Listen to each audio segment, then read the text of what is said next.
그래도 네. 내란 혐의가 지금 이 수사가 되어야 되는 상황인데 그 네. 정황은 계속 드러나고 있잖아요. 근데 네. 사실 속보가 너무 많아서 잘 정리가 안 되는데 이게 네. 얼마나 분명한 건지 쭉 한번 정리를 해주시면 뉴스를 좋겠습니다. 보면 볼수록 아마 경악하시는 분들 많을 겁니다. 도대체 어떻게 이런 그 민주주의 국가에서 이런 상상할 수 있나 생각할 텐데요. 아주 계획적으로 했다는 맞습니다. 거잖아요. 문제를 해결하려면 비상조치밖에 없지 않나라는 말을 작년 이맘때 했다는 거예요. 윤석열 씨가. 네. 그러니까 그때가 한참 이제 그 디올백 사건이 막 터져가지고 디올백을 받은 영상이 돌아다니고 엄청난 이제 그 이 위기가 왔는데 마침 이제 그 선거가 5달밖에 남지 않는 상황이었잖아요. 네, 선거에 네. 엄청난 영향을 미치고 네. 김건희 여사가 사과를 하느냐 마느냐 가지고 또 당시 한동훈 국민의힘 대표와 뭐 메시지를 주고받고 입심 논란도 있고 그게 1월 초였죠. 그 무렵에 비상조치밖에 없지 않느냐. 누구한테 이미 얘기한 거예요? 국무회의에서 그런 얘기를 했다는 거죠. 국무회의에서. 예. 아. 그래서 이제 그런 얘기를 했다는 건 이미 그때부터 개엄을 한번 하자라는 얘기를 했다는 거고 그리고 검사 시절 또 그 심지어 또 그 윤석열 캠프 시절부터 개엄을 해야 된다라는 이야기를 농담삼아 해가지고 주변에서 뜨겁게 했다는 거죠. 그리고 이 여인영 그 당시 방첩사령관이죠. 네네. 진술도 확보했습니다. 4월 총선 패배 이후에도 개엄 얘기를 꺼냈고 네네. 구체적으로 11월부터 구체적으로 이걸 계획을 짰다는 거죠. 김용현 그 당시 국방부 장관이 11월 에이펙 회의 전에 개엄을 할 가능성이 있다라는 말을 여인영에게 했다는 얘기도 있습니다. 그러니까 와 개엄을 이 어마어마한 사건을 계속해서 그 카드로 만지작거렸다는 거죠. 자, 검사 시절에 뭐 이렇게 얘기했던 것도 있겠지만 네. 정확한 정황을 생각해 보면 그래도 작년 말쯤에 네. 어느 시점에서 비상조치가 필요하지 않나라는 게 조금 구체화된 얘기고 네. 올해 총선 전 3월에 네. 계엄을 정확하게 얘기했다는 거잖아요. 네, 네. 그러면 요 기간 동안에 사실상의 좀 넓은 의미에서 이 윤석열 씨의 지시가 있었다고 볼 수도 있는 거잖아요. 네네. 네, 그 다음에 그러면 어떻게 이 정리가 되는 건지 좀 정리를 해보면 좋을 것 같아요. 그러니까 이번에 그 신원식 당시 이제 국가안보실장과 그 김용현 당시 이제 그 지금 이제 그 국방부 장관이죠. 둘이 서로 엄청난 논쟁을 벌였다는 얘기도 있는데 우리가 보면 신원식 씨도 엄청나게 이제 그 이 구구적인 성격이라고 생각했는데 신원식이 계엄을 반대하고 김용현이 강력하게 계엄을 주장했던 그런 상황이었고요. 그게 3월달 이후에 벌어진 네, 3월달 얘기인 거죠. 최근에 이제 당시에 신원식 씨가 장관이었던 거죠. 네네, 국방부 장관이었는데 그 지금 이제 그건 좀 수사로 밝혀져야 되겠지만 갑자기 국방부 장관을 바꾼 것도 사실 굉장히 의아하다는 이야기가 있었거든요. 김용현이 경호처장이었는데 네네. 국방부 장관으로 바뀐 네. 거죠. 그게 네. 8월이었나요? 네네 그렇습니다. 5달 안 돼서 이제 갑자기 국방부 장관이 교체된 배경을 두고 지금 와서 돌아보면 계엄을 하기 위한 준비로 김용현을 거기 심었다라는 이야기 가능할 것 같고요. 그리고 이 김용현 장관이라는 사람도 이 불명예 제대를 한 사람이잖아요. 사성장군을 못 달고 옷을 벗고 이 사람이 사실 백수인 상황에서 윤석열 캠프에 계속 드나들면서 계속 보고서를 들고 왔다고 했죠. 네. 그런데 이제 보고서가 이분이, 너무 엉망이었다고. 예, 엉망이었고 이분이 그러니까 이제 이 여차하면 계엄을 할 수 있다라는 이야기를 습관적으로 했던 사람이라서 윤석열 대통령이 당시 어떤 계기로 계엄을 준비를 했었고 구상을 했었고 이 김용현을 국방부 장관 앉히면서 이제 그 계획이 진행됐다고 볼 수 있겠습니다. 8월부터 그런 계획이 이미 진행됐었던 거죠. 그러면 그 사람들 말고도 노상원 전 정보사령관도 네. 나오고요. 지금 여러 인물들이 나오지 않습니까? 네. 그러면 일단은 큰 의미에서의 계획은 그러면은 네. 작년 12월에 시작해서 3월과 8월을 거치면서 구체화가 되었다고 네. 보고 이게 네. 지시 과정이라고 보고 네. 구체적인 실행 과정을 이제 인물들 중심으로 좀 설명을 해주시면 이 좋겠습니다. 노상원이라는 사람이 정말 정말 무슨 이걸 가지고 영화를 찍어도 믿지 않을 정도로 영화 시나리오라고 해도 정말 황당하다고 생각할 텐데 노상원은 이 여군을 성추행한 혐의로 징역 2년을 선고받았어요. 그랬는데 이런 사람이 이제 안산에서 점집을 또 운영했고요. 간판에 아기보살이라는 그 간판이 있는 점집을 운영을 했고 반지하 아파트에서 이번에 롯데리아 활동이라는 게 그 점집의 100m 앞에 거리에서 있었습니다. 노상원 씨가 근데 그럼 성추행 혐의로 군에서 불명예 제대를 네. 한 게 시점이 언제쯤이죠? 2016년입니다. 2018년이에요. 2018년에 선고를 받았네. 네네. 그 다음에 선고를 받고 잘린 뒤에 점수가로 활동을 활동을 했고. 이 특이한 부분이 군인들에게 연금이라는 건 정말 엄청난 거잖아요. 이분이 그렇죠. 이제 불명예 제대로 했기 때문에 연금이 군인연금 퇴직하자마자 나오잖아요. 네, 원래. 연금을 못 받는 상태입니다. 근데 또 하나 간단하게 그 이 TMI를 말씀드리면 윤석열이 김용현을 이 사표를 받아줬어요. 이 사람은 그래서 연금을 받을 수 있는 상황입니다. 그러니까 내란죄로 어떻게 될지 모르겠지만 일단 그 내란죄 국방부 장관 사표 말씀하시는 국방부 장관 거예요? 사표를 받은 거죠. 이 사람은 그러니까 연금을 받을 수 있는 상황이고. 그러면 뭐 해고된 거하고는 좀 다른 네, 그렇죠. 의미네요. 노상원은 근데 해고가 됐기 때문에 연금을 받을 수 없고 생계형으로 점술가를 했었고 이 사람이 지금 이제 이 내란의 그 비선 실세가 된 거는 이것만 잘 되면 자기가 다시 청와대로 돌아갈 수 있다라는 말을 했다는 거예요. 청와대라는 표현을 썼는데, 네.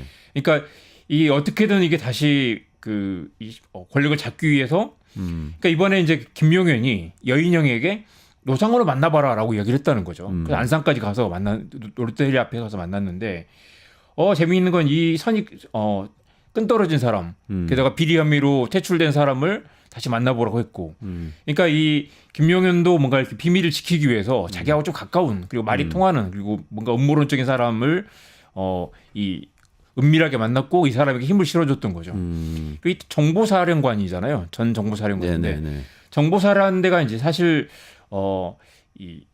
불법적인 일을 상당히 많이 한다고도 하고요. 그리고 또 이렇게 정보를 취급하는 영역이기 때문에 이 오비들의 역할이 그만큼 컸다는 거예요. 오비들이 퇴역한 군인들이 또 후배들에게 자기 정보원들 소개시켜주기도 하고 은밀한 그 불법적인 정보들을 서로 거래하는 역할을 했기 때문에 노상원이 그렇게 밀려났는데도 오비 모임에서 직간접적으로 정보사에 계속 그 역할을 했었고 이번에도 노상원이 이제 문상호에게 현직 정보사령관에게 심지어 지시를 하는 그런 모습도 발견됩니다. 그러니까 큰 틀에서 보면 작년 11월, 올해 3월, 그리고 8월을 거치면서 쭉 모의를 해오다가 모의 과정에서 신원식 국방부 장관이 당시 국방부 장관이 뛰쳐나가고 그 자리를 그러면 김용현 경호처장으로 대체하고 그리고 노상원 전 정보사령관을 김용현 장관이 끌어들이면서 만나보라고 했고 실무 작업을 노상원에게 맡긴 거죠. 그러니까 이번에 그 박안수 이제 계엄사령관이 실제로 이제 포고령을 받아보고 어떡하지라고 했다는 거예요. 그 얘기 증언 국회에서 했겠죠. 이 계엄사령관은 사실 거의 바지나 마찬가지였고 내용을 전혀 모르는 상태에서 툭 던져졌다는 거죠. 그런데 실제로는 그 모든 배후의 실무 작업들을 이 노상원이 하고 사람도 조직하고 끌어들이고 구체적인 그 타임라인까지 계획을 다 노상원이 뒤에서 하고 있었던 거죠. 그러면 김용현, 노상원 여기가 이제 핵심이네요. 핵심입니다. 그럼 롯데리아에 모이는 이야기부터 한번 좀 풀어주시면 어때요? 네네. 그게 이제 실행 과정인데. 네네네. 그러니까 이미 12월 1일에 롯데리아에서 1차 모임을 했는데 그때 이제 문상호 정보사령관이 정보사령관이 별 3개인데 이 사람이 안산까지 가가지고 성추행으로 잘린 자기의 전임 그 사령관을 만나가지고 모의를 했다는 거죠. 왜 그런데 이 사람은 이게 자칫 잘못하면 자기 모가지가 날아갈 텐데. 그런데 또 보면 이게 그 아까 연금 이야기를 했지만 문상호도 지금 이제 정보사령부에서 정보사에서 이 하극상 사건에 연루돼가지고 지금 물을 먹게 될 그런 상황이라는 거죠. 그래서 잘리느냐 마느냐 아니면 그 진급이 누락되느냐 마느냐 하는 상황에서 줄을 잡아야 되는데. 이 노상훈이라는 그 이 점쟁이가 자기 전임 그 선배였죠. 점쟁이가 또 김용현과 가깝고 대통령과 연결된 실세라는 걸 알고 어떻게 이 줄을 잡아야 되겠다. 아니면 이 명령을 거부하면 자기는 갈 데가 없다라고 생각을 했던 거죠. 심지어 노상원이 롯데리아 모임에서 이 문상과 데리고 간 대령들에게 다음에는 네가 여단장 해라라고까지 이야기를 했다는 거죠. 인사까지 막. 자기가 그 정도 힘이 있는 것처럼 이 사람은 그 한갓 반지하에서 이 전보는 사람인데. 롯데리아에서 그런 얘기 한다는 것도 참 되게 웃긴 것 같은데. 그러니까 그 정도로 이 공간이 없었다는 거죠. 그리고 그 아기보살 그 반지하 점집은 다른 그 여성 점술인과 같이 사무실을 썼기 때문에 거기서 이런 내란 모의를 하기는 어렵고 그래서 이제. 이런 그 사람들이 롯데리아에서 논의를 했다는 거죠. 뱀닭도 팔았다면서요? 네? 뱀닭이라는 게 구더기를 뱀에게 먹여서 그 뱀을 이제 닭에게 잡아먹기 위해서 그 뱀닭을 팔았다는 건데요. 뱀이 죽어가지고 거기 구더기 생긴 거 아니에요?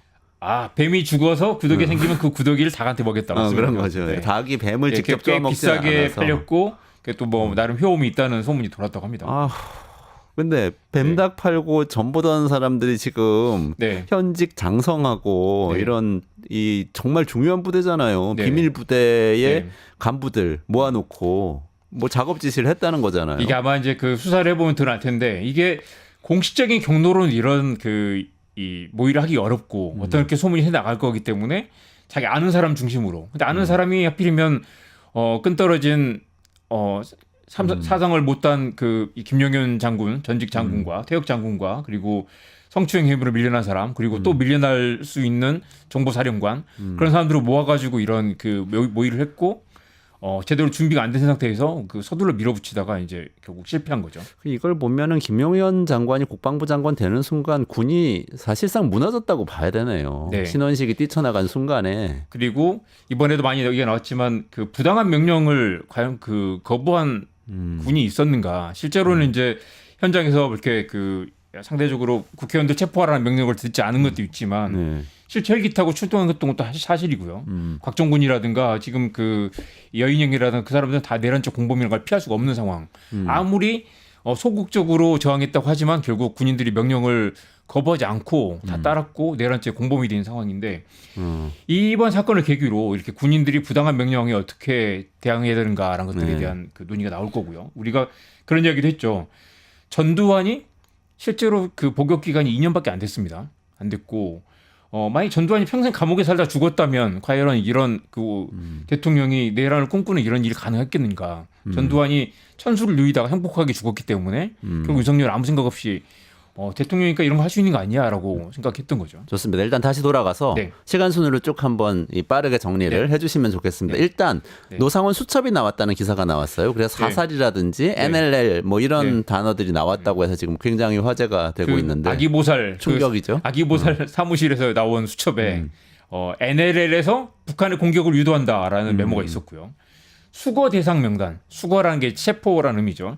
명단과 함께 사살이라는 표현이 있었습니다. 그러니까 이게 그러니까 얼마 전에 그 김호준 뉴스공장 그 진행자의 그 이제 음모론이라고 한동훈은 논란이 있었지만, 사살한다. 네, 그래서 이제 이게 또 이렇게 사실이 아니라고 했지만 이게 또 어느 정도 개연성이 있는 거 아니냐. 그리고 한동훈 대표가 네. 갑자기 태도를 바꾼 적이 있었잖아요. 네네. 그래서 자기를 체포하려는 뭐 첩보를 네. 들었다 네네네. 그러면서 그 얘기가 이 얘기였을 수 있잖아요. 네네. 그러니까 실제로 사살 계획이 어느 정도 있었고, 그래서 이제 북파 공작원들이 실제로 그 근처에 대기하고 있었던 것도 사실이고, 그래서 김어준 총수의 말이 일부 뭐 약간 논리적으로 맞지 않은 부분이 있다고 하더라도 어느 정도 그런 정황은 있었던 게 아니냐라는 게 또 사실 뭐 확인되고 있습니다. 근데 이게 정말 대통령한테 보고가 된 계획인지 아닌지는 아직 명확하지 않지만 어쨌든 맞습니다. 12월 1일 언저리까지 네. 그 사이 이 8월부터 12월 1일 사이에 이런 논의가 있었을 가능성은 있는 적어도 거죠. 이게 노상원의 개인적인 판단이라보다는 김용현의 지시였을 가능성이 크고요. 김용현의 지시라는 건 이 계엄을 오래전부터 김용현과 윤석열을 둘이 논의를 했기 때문에 윤석열의 지시였을 가능성도 매우 높습니다. 좋습니다. 그러면 그 다음은 12월 3일인가요? 네. 그 12월 1일 롯데리아에서 만나고 네. 나서 그날 저녁에 우리가 10시 반에 굉장히 굉장히 상기된 표정의 윤석열 대통령이 굉장히 막 이렇게 놀라운 계엄 선포를 했잖아요. 근데 이미 그게 그날 아침부터 착착착 준비가 되고 있었고요. 아침에 이 국방부 장관 공관에서 김용현과 노상원이 만났고, 그러니까 노상원이 서울로 왔다가 또 오후 3시에 내려가서 롯데리아에서 이제 또 그 2차 회동을 했었던 거죠. 그리고 윤석열과 김용현, 노상원, 문상호가 이제 실질적인 계엄 사령 지휘부였고 사실 거의 사흘 만에 12월 1일에 롯데리아 모임이 있었기 때문에 거의 사흘 만에 이 계엄을 서둘러서 급조했다라고 볼 수 있겠습니다. 그리고 이제 정보사령부 100여 단, 그러니까 사실 노상원이 있었던 정보사령부가 실질적인 이제 12.12 군사 쿠데타 때 전두환의 30경비단 같은 역할을 했다는 거죠. 그래서 이제 실제로는 이제 윗선에 이 시스템이 있지만 굉장히 낮은 낮은 단계에서 이걸 지휘해가지고 이렇게 뒤엎는 그런 모습을 볼 수 있고요. 그 서울의 봄 영화에서 그 경복궁 안에 있는 맞습니다, 전두광하고 맞습니다. 뭐 기타 예. 등등 다 노태우 다 모여 있는 그거. 그러니까 이게 상명하복 시스템이 아니라 하나의 이 작은 부대만 가지고도 이걸 움직일 수 있었다는 거죠. 그리고 나머지는 전혀 모르는 상황. 박한수 같은 사람은 어떡하지 할 정도로 도대체 이걸 누가 지휘하고 있는지도 모르는 상황에서 이 정보사령부를 이용해서 이 판을 짰다는 거고요. 오후 7시에 삼청동 안가에서 또 김용현과 조지호, 김봉식 경찰청장이 모여가지고 굳이 이것도 보면 왜 굳이 대통령실을 두고 삼청동 안가에서 모였는지 의문이지만 윤석열 씨가 그때는 있었던 거잖아요. 네. 네. 삼청동 안가에 있다가 또 저녁에 다시 이제 대통령실로 와서 또 저녁에 10시 넘어서 국무회의를 소집을 했죠. 국무회의는 5분밖에 걸리지 않았다고 합니다. 조지호 전 경찰청장은 거기서 쪽지를 받았다. 네. 이렇게 얘기고 쪽지에 지시 내용이 있었다는 네. 거고. 체포하라는 지시가 체포하라는 지시가 있었다는 거. 국회의원들 체포들 하라는 거. 네. 그랬고요. 그리고 네. 오후 9시에는 윤석열이 조태열 외교부 장관과 최상목 기부재무 장관에게 국회 운영비를 끊어라. 비상계엄 입법부 운영 예산을 짜라라는 지시를 했는데 그 말은 이미 이제 계엄을 하고 군대가 국회와 모든 정부를 장악한 다음 단계까지도 이미 지시를 했다는 거죠. 그런 거죠. 이런 정황들을 보면 2시간짜리 계엄 말도 안 돼. 이게 단순히 계엄했다가 뭐 국회에서 반대하니까 접었다. 아니면 단순히 경고하기 위한 계엄이었다라는 거 이미 증거가 차고 넘치는 상황입니다. 체포 계획들, 사살 계획까지 있었고 네. 심지어 또 선관위에 간 그 군인들은 2건까지 준비했다는 거잖아요. 네. 그러니까 9시에 네. 최상목, 조태열에게 쪽지 전달하고 네. 그다음에 10시 17분에 국무회의 여는 거죠. 네. 국무회의는 5분밖에 걸리지 않았고 윤석열이 긴급 담화를 시작한 건 10시 23분입니다. 10시 23분. 그 사이에 이제 굉장히 요식적인 국무회의를 열었는데 이건 국무회의가 아니었다는 결론으로 지금 가고 있는 것 같아요. 국무회의 이제 정족수는 맞췄다고 하는데 여전히 국무회의 그 참석자 명단도 밝혀지지 않았고 심지어 회의록도 작성하지 않은 상태입니다. 그래서 이게 회의가 그 의결사항은 아니고 심의사항인데 심의조차도 이루어지지 않았다면 이것도 그 내란의 구성 요건이 되는 것이죠. 네. 그리고 긴급 담화를 하고. 네. 그리고 이제 곧바로 이제 정군 지휘관 회의를 하고 김용현이 지시를 내려서 이제 김용현이 사실 계엄사령관 있으면 계엄사령관이 지시를 해야 되는데 김용현이 이제 그 지시를 뭐 직접 내렸고요. 그리고 곧바로 이제 선관위에 정보사 요원들이 침투하고 이게 또 결정적인 그 나중에 이제 복귀해 보면 재밌는 부분은 헬기가 제때 도착하지 못했죠. 헬기는 10시 38분에 승인 요청을 했는데 이게 그 의사소통이 잘 안 돼가지고 헬기가 이제 실제로 비행의 승인이 떨어진 건 11시 31분이고 이미 그때는 이제 국회의원들 상당 부분 이제 국회 안에 들어가 있었던 상태라서 1시간 가까이 지연이 된 거네요. 네. 비행 승인을 그러니까 이게 그만큼 이제 김용현이라는 사람이 되게 그 치밀하지 못한 아까 보고서도 제대로 못 쓰는 사람이라고 했잖아요. 그런 분이 이 모든 걸 총괄 지휘했기 때문에 굉장히 곳곳에서 구멍이 많았고 결과적으로 허술했던 게 굉장히 다행이었다고 할 수 있습니다. 굉장히 많은 군인들이 투입됐던 것도 맞고 나름 이 1년 가까이 준비한 그런 계엄인데도 너무 허술해서 사실 실패했고 그 실패했던 게 우리 한국 민주주의에는 엄청난 다행이라고 생각할 수 있죠. 그래서 헬기가 승인이 된 게 11시 반 정도이고 네. 헬기 비행이 가고 그리고 계엄군이 국회에 투입되는 거죠. 네네. 그때. 그 전에 이미 선관위에는 투입이 된 거. 선관위 이미 투입이 됐었고 10시 30분쯤 투입이 됐었고. 근데 막 보면 선관위 투입을 하긴 했지만 이 사람들이 무슨 우리 서버를 압수수색한다고 하면 실제 장비들을 가지고 와가지고 그걸 연결한 다음에 서버를 통째로 복사를 하는 거거든요. 근데 이 사람 나가지고 핸드폰으로 사진을 찍고 있었어요. 그러니까 서버가 있지만 거기서 어떤 정보가 어디 있는지도 모르고 서버에서 정보를 무슨 정보를 찾아야 될지도 모르는 사람들이 부정선거 음모론을 가지고 그냥 군인들을 선관위로 보냈던 거죠. 그래서 아마 이게 계엄이 성공했더라도 결국 굉장히 우왕좌왕 그리고 실제 선관위에서 뭘 찾아야 되는지도 모르는 그 슈퍼컴퓨터에서 그 뭐 필요한 정보를 찾을 수 있겠습니까? 저거 뭔지 알 것 같아요. 네. 거기 극우 유튜브 같은 데 보면요. 네. 선거 부정 밝히려면 선관위 서버 이미지 떠오면 된다. 이렇게 막 얘기하거든요. 네네. 거기서 이미지 떠온다는 건 근데 네. 우리가 컴퓨터 네. 하드를 이렇게 똑같은 이미지로 구울 수 있잖아요. CD에다가. 네. 그래서 네. 그걸 딴 컴퓨터에 윈도우도 설치하고 그럴 수가 있는데 이미지 떠온다는 거를 아마 네. 헷갈린 것 같아요. 이미지 사진 이미지 그럴 찍어오는 수도 걸로. 있겠네요. 그러니까 그러니까 이게 윤석열 정말 충격적인 사건은 충격적인 건 윤석열 대통령이 본인이 당선됐으면서도 본인이 0.7%포인트로 당선된 0.73%포인트로 당선된 게 부정선거가 아니었다면 훨씬 더 큰 표차로 이겼을 거다라고 네, 생각했다는 거고요. 그리고 지난 총선도 부정선거라고 음모론을 갖고 있는데 그래서 이제 계속 감사원을 내서 한번 감사원으로 보내가지고 선관위를 한번 두들겨 팼고요. 그다음에 검찰 수사도 했고 계속 했는데도 이게 안 나오니까 이 군인들을 보내가지고 선관위를 털어보겠다라는 생각을 하기까지 이른 것인데 사실은 그 군인들 아무리 털어도 사실 이 부정선거는 이미 그 시스템상으로 불가능하다라는 게 상식적인 결론인데 그렇죠. 그리고 뭐 경찰, 검찰 다 뒤졌었잖아요. 그렇죠. 감사원도 뒤졌었고 네. 다 없었던 일로 나온 거죠. 근데 시간 순으로 봤을 때 그럼 왜 윤석열 씨가 그 현장에 있던 특전사령관한테 전화해가지고 막 의원들 끌어내라고 했다는 네네. 박정권 사령관의 증언이 있었잖아요. 그게 언제쯤이에요? 자정 30분입니다. 0시 30분입니다. 0시 30분. 그리고 그때는 이미 이제 그 표결을 진행하고 있는 상황이었고 네. 1시에 이제 그 계엄 해제 요구안이 통과됐죠. 네, 그러니까 네. 이미 그때는 국회의원들이 190명 이상, 200명 가까이 지금 이미 들어와 있는 상태였죠. 그러니까 헬기 비행 승인이 늦어지고 그러니까 막 초조해 하다가 네. 실제로 그러니까 다 모여서 지휘를 하고 있었다고 좀 그렇게 느껴지네요. 윤석열, 김용현, 네네. 뭐 박안수 이런 사람들이 같이 모여서 네네. 뭔가 막 상황을 보다가 안 되겠으니까 막 윤석열 씨가 다그치다가 자기가 직접 나서서 전화하고 화를 내기도 하고 성질을 내기도 하고 그랬죠. 근데 그런- 만약에 이 사람이 정말 허술했기 때문에 다행이지만 군인들이 미리 근처에 대기하고 있다가 순식간에 국회를 점령했다면 아직까지도 군인들이 도심을 점령하고 있는 상태가 될 수도 있죠. 그러네요. 1시에 어쨌든 계엄 해제안이 국회에서 통과가 되고 네. 그다음에 계엄 해제는 윤석열 씨가 4시 반쯤 새벽 4시 반쯤 발표했죠. 그 사이에 네. 또 2차 계엄 시도했다는 그 이야기도 사이에 있고. 또 이제 그 합참으로 가서 지하 벙커에서 또 논의를 하면서 계속 미루고 눈치를 보고 하다가 도저히 안 되니까 이제 4시 반에 이제 4시 계엄 반에 해제를 한 거죠. 계엄 해제를 했다.